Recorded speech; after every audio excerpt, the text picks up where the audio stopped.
วัสดีค่ะยินดีต้อนรับเข้าสู่โรงเรียนหนองทะเลวิทยาสำหรับวันนี้เราจะพามาชมบรรยากาศมุมต่างๆภายในโรงเรียนของเรา สถานที่แรกเมื่อเราผ่านประตูโรงเรียนเข้ามาทางซ้ายมือจะเป็นสวนหย่อมและหนองน้ำส่วนทางขวามือก็จะเป็นอาคารสีเขียวหรือเรียกกันว่าอาคารจริยธรรมซึ่งเป็นที่ประกอบศาสนกิจของนักเรียนมุสลิมถัดจากอาคารจริยธรรมก็จะเป็นโรงอาหารค่ะส่วนด้านหน้าของโรงอาหารก็จะเป็นสนามบาสซึ่งเราใช้ในการทำพิธีเคารพธงชาติในตอนเช้าของทุกๆวันฝั่งด้านหน้าของสนามบาสจะเป็นบรรยากาศของธรรมชาติที่มีต้นไม้ล้อมรอบหนองน้ำ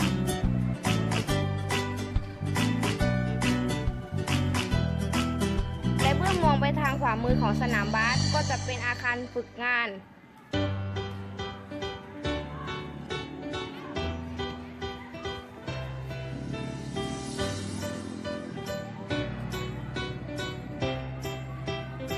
ถัดจากอาคารโรงฝึกงานก็จะเป็นอาคาร2ซึ่งเป็นอาคารเรียนของนักเรียนชั้นมัธยมศึกษาปีที่1และเป็นห้องปกครองค่ะ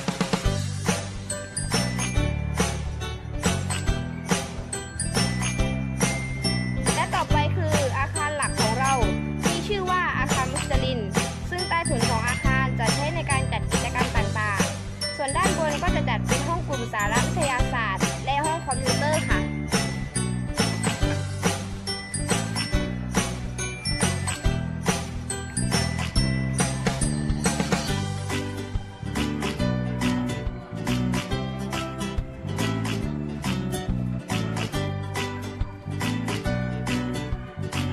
และนี่คือสวนหย่อมบริเวณอาคารมุสลิม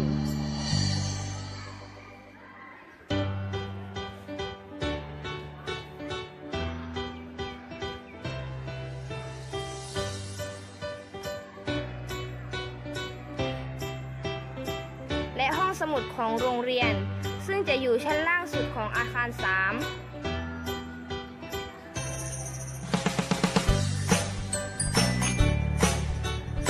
ส่วนชั้นอื่นๆก็จะเป็นห้องเรียนและห้องของกลุ่มสาระต่างๆ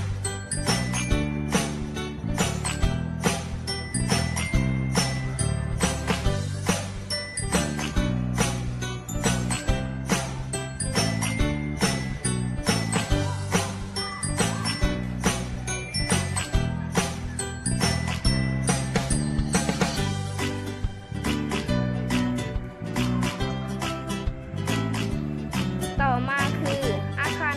พยาบาลของโรงเรียนซึ่งอยู่ใกล้กับห้องสวัสดิการ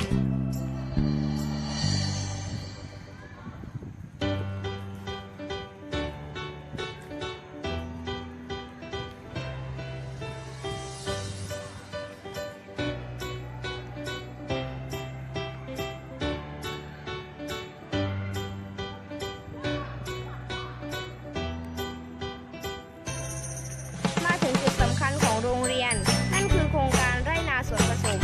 ซึ่งโครงการนี้มีส่วนในการได้รับรางวัลโรงเรียนพระราชทานขนาดเล็กเป็นความภาคภูมิใจของชาวหนองทะเลทุกคน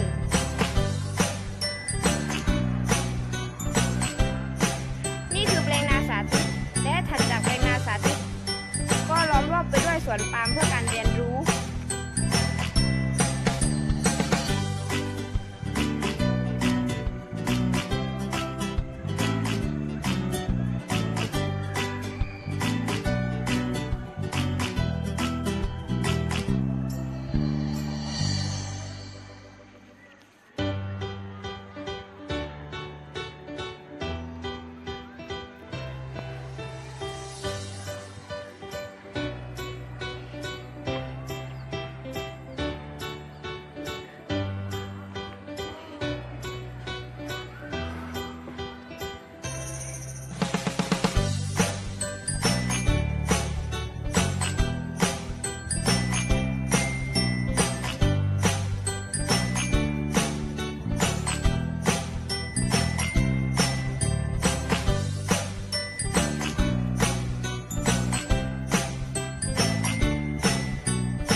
อไปคืออาคารหอประชุม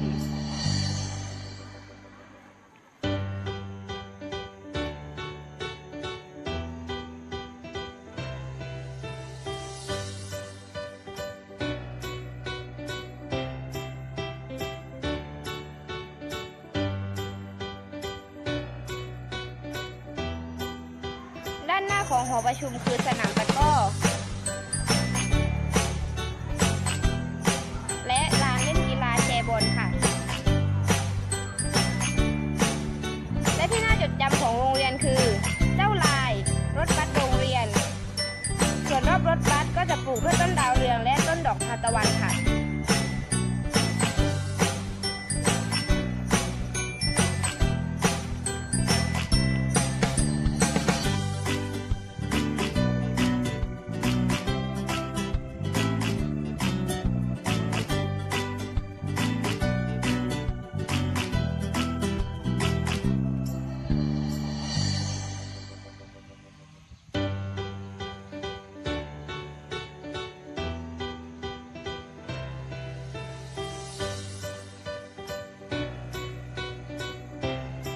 นี่คือสนามฟุตบอลขนาดมาตรฐาน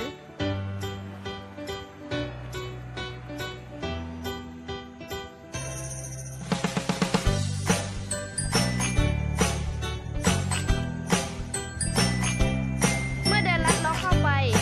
ก็จะเจอกับหนองน้ำใหญ่หลังโรงเรียน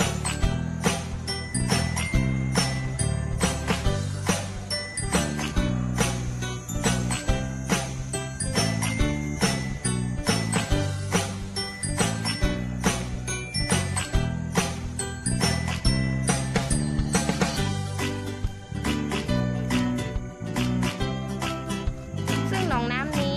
เป็นสถานที่ฝึกซ้อมของนักกีฬาเรือพายในโรงเรียน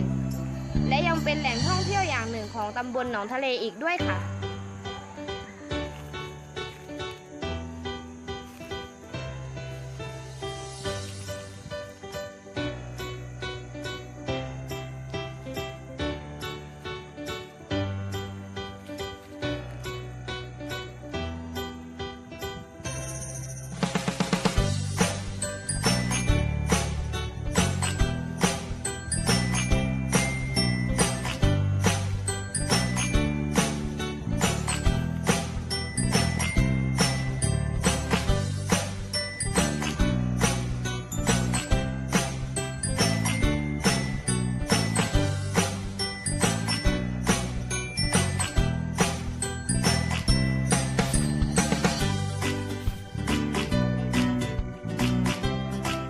และทั้งหมดนี้คือบรรยากาศของสถานที่ต่างๆ ภายในโรงเรียนของวิทยา